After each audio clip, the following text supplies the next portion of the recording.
Hello, Christmas ഒക്കെ അല്ലേ? അപ്പോൾ ഒരു ക്രിസ്മസ് കേക്ക് മിക്സിൻ്റെ വീഡിയോ ആയല്ലോ.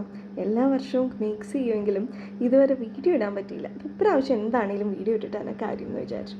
അപ്പോൾ ആദ്യം തന്നെ നമ്മൾ പ്രാർത്ഥിച്ചിട്ട് ക്രിസ്മസിനൊക്കെ വേണ്ടി ഒരുങ്ങി ഇൻഗ്രീഡിയൻസ് ഒക്കെ റെഡിയാക്കി വെച്ചു. അപ്പോൾ എൻ്റെ കയ്യിൽ ഇപ്പോൾ ഉള്ളത് കുറച്ച് black currants, dried orange, cranberries, candy ginger, raisins, honey, prunes, cherry, പിന്നെ dried kiwi, pineapple, apricots, figs, dates, അങ്ങനെ നമുക്ക് ഇഷ്ടമുള്ള ഡ്രൈഡ് ഫ്രൂട്ട്സൊക്കെ നമുക്ക് ഒരു എന്താ പറയുക, ഞാനിപ്പോൾ ഒരു 3 kgsൻ്റെ ഒരു വെയിറ്റിലാണ് ഉണ്ടാക്കുന്നത് ടോട്ടലി.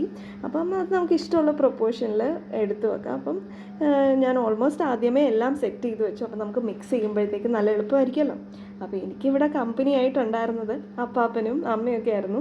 അപ്പോൾ അപ്പാപ്പൻ എന്താണേലും മിക്സ് ചെയ്യാൻ അവിടെ സജീവമായിട്ട് കൂടെ ഉണ്ടായിരുന്നു. അപ്പോഴത്തേക്കും അരിഞ്ഞു വെച്ചതെല്ലാം ഞാൻ അതനുസരിച്ച് ആഡ് ചെയ്ത് കൊടുത്തു. അപ്പോൾ എല്ലാം മിക്സ് ചെയ്യുന്നുണ്ട്. അപ്പം ഇത് മിക്സ് ചെയ്യുമ്പോൾ നമ്മൾ മെയിൻലി ശ്രദ്ധിക്കേണ്ട ഒരു കാര്യം എന്താ വെച്ചാൽ, നമ്മളുടെ ഈ വുഡൻ സ്പാച്ചുല, പിന്നെ അതുപോലെ തന്നെ സ്റ്റോർ ചെയ്യുന്ന ജാറ്, ഞാനിവിടെ ഒരു ഭരണിയാണ് എടുക്കുന്നത്, പിന്നെ നമ്മൾ മിക്സ് ചെയ്യാൻ യൂസ് ചെയ്യുന്ന പാത്രങ്ങൾ, ഇതെല്ലാം ശരിക്കും വെയിലത്ത് വെച്ച് കഴുകി വെയിലത്ത് വെച്ചിട്ട് റെഡിയാക്കി എടുക്കണം. എന്നാലേ നമുക്കിത് കേടുകൂടാതെ കുറേ കാലം സ്റ്റോർ ചെയ്യാൻ പറ്റും. ഇപ്പോൾ ഫ്രൂട്ട്സൊക്കെ ഓൾമോസ്റ്റ് മിക്സ് ആയി കഴിഞ്ഞ് കഴിഞ്ഞാൽ നമുക്ക് അതിലേക്ക് ഓറഞ്ച് മാർമലേഡ്, അതുപോലെ തന്നെ ജാം, പിന്നെ ഹണി, ഇതൊക്കെ ഒന്ന് മിക്സ് ചെയ്യുക. പിന്നെ ഇത് നമുക്ക് കേക്കിലോട്ട് വേണമെങ്കിൽ ഡയറക്റ്റ് ആഡ് ചെയ്യാം. ഞാൻ കുറച്ച് മിക്സ് ചെയ്യുമ്പോഴും ഇടാറുണ്ട്. എനിക്കത് ഇഷ്ടമാണ്.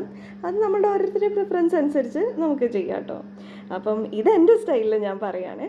പിന്നെ നമ്മൾ റെഡിയാക്കി വെച്ച ഭരണിയൊക്കെ എടുത്തു. അപ്പം അവൻ അതിലേക്ക് പതുക്കെ എല്ലാം ട്രാൻസ്ഫർ ചെയ്യുന്നുണ്ട്. അപ്പം ഒട്ടും ബാക്കി വയ്ക്കാതെ എല്ലാം ശരിക്ക് നമ്മൾ അതിലേക്ക് ട്രാൻസ്ഫർ ചെയ്ത് വെച്ചിട്ടുണ്ട്. ഇനി നമ്മളുടെ മെയിൻ ഇൻഗ്രീഡിയൻറ്റ് ബ്രാൻഡി ഒഴിച്ച് നമ്മളത് സൂക്ക് ചെയ്യാണ്. So brandy or rum use ചെയ്യാം. ഞാനിവിടെ ഇപ്പോൾ ബ്രാൻഡിയാണ് യൂസ് ചെയ്യുന്നത്. ഇപ്പം നമ്മളുടെ കേക്ക് മിക്സിംഗ് ഒക്കെ ഓൾമോസ്റ്റ് സെറ്റായിട്ടുണ്ട്. ഇനി അത് അടച്ച് ശരിക്കൊന്ന് കെട്ടി വയ്ക്കാം. അപ്പം ഇനിയും ബാക്കി വിശേഷങ്ങളൊക്കെ കേക്ക് ഉണ്ടാക്കുമ്പോൾ പറയാവേ. ബൈ.